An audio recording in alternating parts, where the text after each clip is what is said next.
At the beginning of this series, I set out 4 objectives. The third objective I set out was to form a slave empire for Jezebel. And I figured out a way that we can do this while also completing all of our other goals. Welcome to the Sanguophage Survival Series, episode 5, and yes, I figured something out. I've used my brain and engaged the neurons inside, and I've done some thinking. Now, as I was nicely reminded in the comment section last episode, yes, I did forget to reform the IG religion.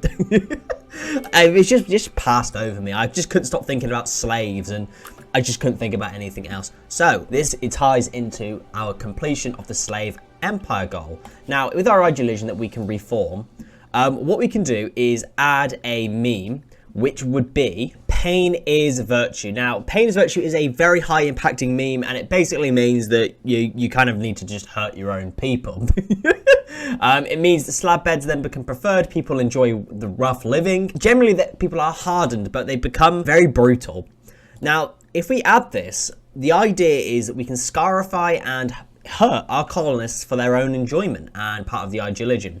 So what if, when we change this to the pain is virtue, when we come to forming outposts and towns out in the world, we recruit our slaves, because I don't think we can send slaves to the colony, the outposts on their own. We have to have slave leaders. We then scarify them before we send them out to show that we own them. That is what we should do, and have it so that they are owned by us. So slavery is still honourable. Scarification is extreme. I might make it heavy rather than extreme, just because then it's my own people won't get so upset. Leader is still godlike. Comfort is going to be ignored. Research is slow. Pain idealised. I'm not too fussed on the slab bed preferred things. I want to give Jezebel luxury, but everything else is more or less the same. So there we are. Pain is virtue is now part of the IG religion. So what we can do now is when we build an IG religion room, which will be one of the things I'd like to potentially get around to doing this episode, is we can scarify our slaves and brand them as Jezebel's own. So if you enjoy any of today's episode, are excited to see the scarification and all that fun, consider liking, subscribing, and make sure you tell your mum about it. Let's get into things, and let's start by discussing hops. Hops, I want to make it a vampire. The Garanland stuff is extremely powerful for us at the moment. Her 2 just random dryads just wandering around. This one's sleeping next to the bath because he's a clean boy. And then with the other dryads that we get as well, it's going to be massive. And with the added buffs that come from being genetically a vampire on top of what she already has as a Garanland kind, it'll counter out the awful archery and the awful melee. It would be such a powerful combination. But as I also mentioned last episode, I don't want to have more colonists than I do slaves. I think there should always be a balance where there are more slaves than colonists. So hopefully we can pick up a few more slaves this episode and tip the balance the other way so we can recruit and turn to a slave hops. Right, I've decided that I'm going to dedicate this tower of the castle specifically for death rest. At the moment, Smelly needs to go into death rest, or she will just become sort of useless. Jezebel will need to go into death rest fairly soon as well. So if you have a room specifically set out for it, I think that's probably a quite nice idea. I think in the other corner here is where we're going to have... I don't know what to have in this corner here. So we've got the blood bag room, we've got Jezebel's bedroom, death rest, and what up here? I don't know. We have now completely finished the inside flooring of Jezebel's castle now. So I guess I'm just going to kind of decorate it, and I think I'm going to allow the building of all the rest of the town as well. I think we'll build the outside walls and then decide like how we want like a wall to go up around and stuff. So Smelly is now starting her death rest as well. So it'll be 4 days left and then we'll have her back. Quick update on Val. Val is our friendly blood bag that we keep in our little prison. So blood bag, Val has no legs. She is literally on the cusp of dying from malaria, and looks like she's probably going to die from malaria as well. Good job. You've been taken away from your wife as well. Val, I think this is the end of you. You were a really good blood bag whilst it lasted, but I don't see you lasting much longer. And Gajalak equipment has been complete. Next, we've got a presser for getting mince and cheese. Cheese. A recurve bow or royal architecture. Now, the sensible option here would be go for the recurve bow, but cheese? We can have a cheese factory. Oh, yes. Yes, please. Oh, I'm getting so excited over cheese, and Val's going to die. That is a big RIP. When can you get tended again? 9 hours, yeah. Let's strip you quickly and just make the most of you. But, yeah, you're dead. Unlucky, Val. Sorry. Val has died, causing malaria. Yeah, thought so. Just clicked on Storch as well just now, and his left thumb has been totally destroyed. So is his left second toe. How has your left thumb come off? Most likely in a brutal fashion. Storch is losing limbs, and I don't know why. All I've done is recently is get Jezebel to feed on Storch, but you shouldn't lose a limb from... Has Jezebel just eaten a thumb off Storch? Jezebel. Kinky. So I think as the first step to moving into the area down here is we need to move this little sort of shack out of the way so I can build like a nice big guard entrance here. So I think what I'm going to do is build like a quote-unquote new base just down here, exactly the same, make it out of wood and everything, and that'll be kind of where the slaves live and where everything kind of exists. Jezebel now needs to go into death rest as well, along with Smelly, so I'm just going to send her to her bedroom as well. I've also worked out that it probably makes sense for Jezebel to have her own ensuite bathroom, so I've made it just a little addition here, which is going to end up being a bathroom as well. I'm going to do the same for the slave room as well, otherwise we just have to keep going in and cleaning up after the slaves and the prisoners, which isn't really what it's meant to be about. I think I'm going to try fill in some more rooms and stuff throughout these large corridors here, otherwise it's just not going to really make sense. And I've also started on the IG Legion area here. Instead of it being just a throne room, it's also going to be for IG Legion and stuff. I've decided as well to reset up the research room up in this corner here. I couldn't think of really anything else to put up here, but a research room kind of makes sense. I'm not sure if there'll be enough space necessarily, but I guess we can expand it and do things with it if we need to. And the new slave bedroom is going to be just down here in the new little base down here. Very simple. It's all interconnected. We have the freezer, kitchen, the bathroom here for people to go to the toilet, storeroom, and just general eating area. And that is it. It's just enough that I can then deconstruct this area here and build the front gate to Jezebel's castle. Ooh, a monster. A group of dungeon monsters have banded together and are attacking the colony. What have we got? We've got Testicle Boy, Rust Monster. Thorgan could help. Thorgan does have a pickaxe. So if you get Thorgan and Solus to deal with this, maybe we'll be okay. The Rust Monster has been dealt with as well. Now we should just go for the flying testicle thing. Oh, there it is. Hello, Mr. Testicle Man. There we are. And the testicle creature has been taken out by Thorgan and Solus. Nice. A trait, Optimist. Jezebel's long happiness has convinced them that life is pretty good. Even out here on the rim, they are now an optimist. Jezebel's sleeping in bed. I mean, that is the ideal of life, is it not? To just be in bed all the time. I'd be pretty happy as well, you know? Disease, infection. Storch has gotten an infection from the big testicle creature. Why am I not surprised, honestly? Why am I not surprised? Storch has gotten another infection as well. It's not looking good for Storch, is it? Storch has gotten another infection. It's 3 infections you've got, Storch. 3. This is not looking good. Storch has got another... Storch? Storch is in for a rough time here. Storch has 1, 2, 3, 4 infections right now. Storch, you are... I think this is the end of Storch, honestly.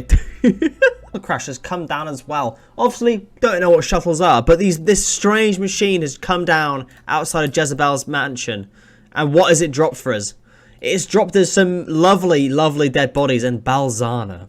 Balzana, the Wood Elf. 11 in melee, 10 in healing. Kind of okay at crafting and some passions in plants and cooking. Delicate Wimp. Wow, so handy. And you are a Wood Elf, which means nothing to us apart from the fact that you're attractive and ageless. Well, obviously going to take you, obviously. So as a quick update on Storch, poor Storch with all of his infections. It's not looking good, bruv. It's not looking good, bruv. Immunity 21%, infection 30%. Infection 26%, immunity 21%. We're looking at the end of Storch here. He's gone. There's just no way back for him, so we're going to just strip him. And death. Storch. Storch has died because of an infection. That's an RIP, Storch. That is a RIP, my friend. I'm sorry that we let you die. I genuinely am sorry, Storch. So it turns out this episode, it was not the episode for build base. It was the episode of have all my colonists die and then we'll kind of struggle along. Oh, game. Oh, Rim. You do impress me with your randomness. I love it. We've had a exotic goods trader come along, and yes, they do have a jade dragon egg for us to buy for 6,000 silver. We can't afford it. Shame. But they have a treasure chest. And I love gambling, which I don't approve of in real life. But in Rimworld, treasure chests, woohoo! Solus, get that cracked open right now. What are we going to get? Woohoo! A huge hide and 34 silver. Oh, and a breedable metamorphosis potion. Sorry, what? Yeah. Breedable. What does that mean? Carriers of this gene are more fertile and have an increased libido, making them highly likely to produce offspring. What is that picture? What is that? Can we give this to Jezebel? Because Jezebel, as we know, is totally infertile. And I don't know what affects that at all. It was suggested in the comments that it was because of her age.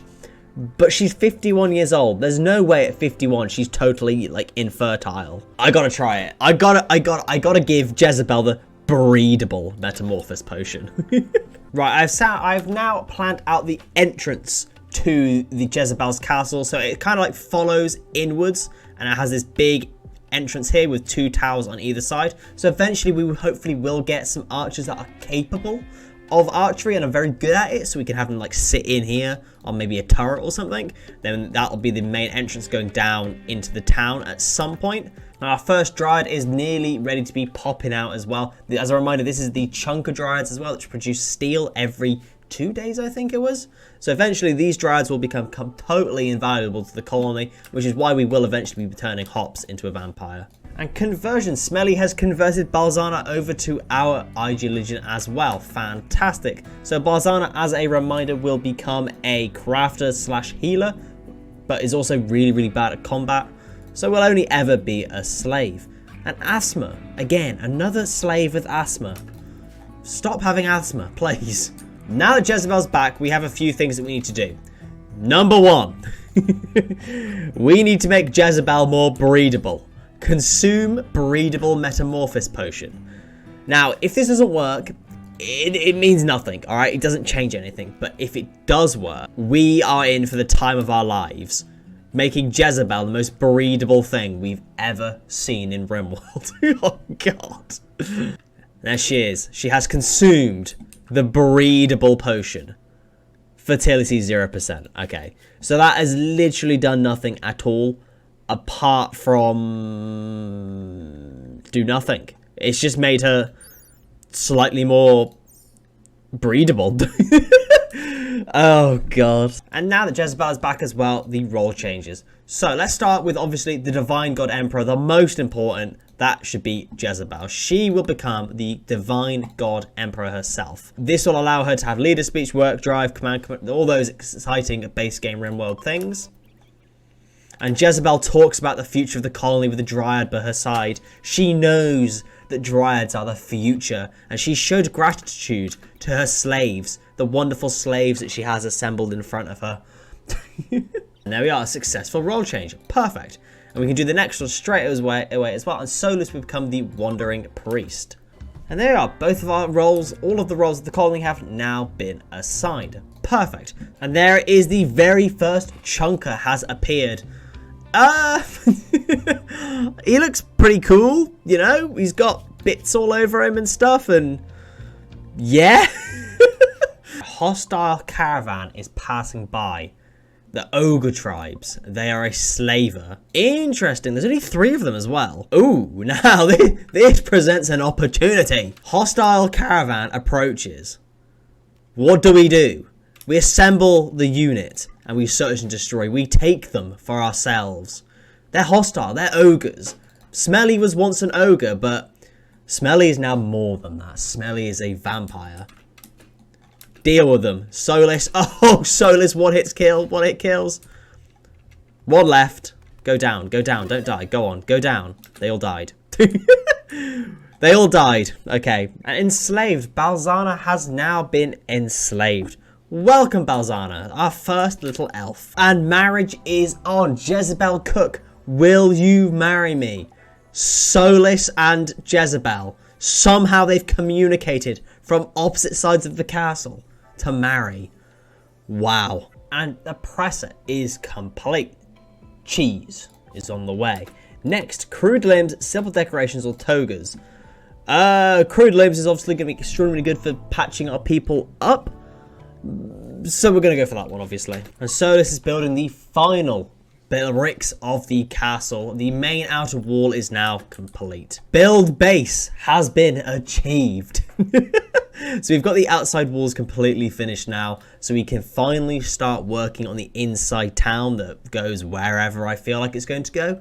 I think in terms of slaves, the only slaves I've got that I want to keep in the long run is Hops, obviously because I want to turn her into a vampire, and Thorgan. Thorgan, for the critical passion in mining and 7 prospecting, is huge. And I think as we get more slaves, I can really start picking through them and getting them specialized for what I want. So like Balzana, like, isn't too bad. I don't need to get rid of her. Coco isn't like too bad, but I don't think like her stats aren't very good. Yes, she's sanguine, tough, and a smith, which is very, very good, but only has 1 single passion in crafting. It could be good at some point, but it's going to take a long time. So I think on that note, we are going to call things here. It's been a very slow episode. A lot of build base. Base has been built though. So where do we go from here?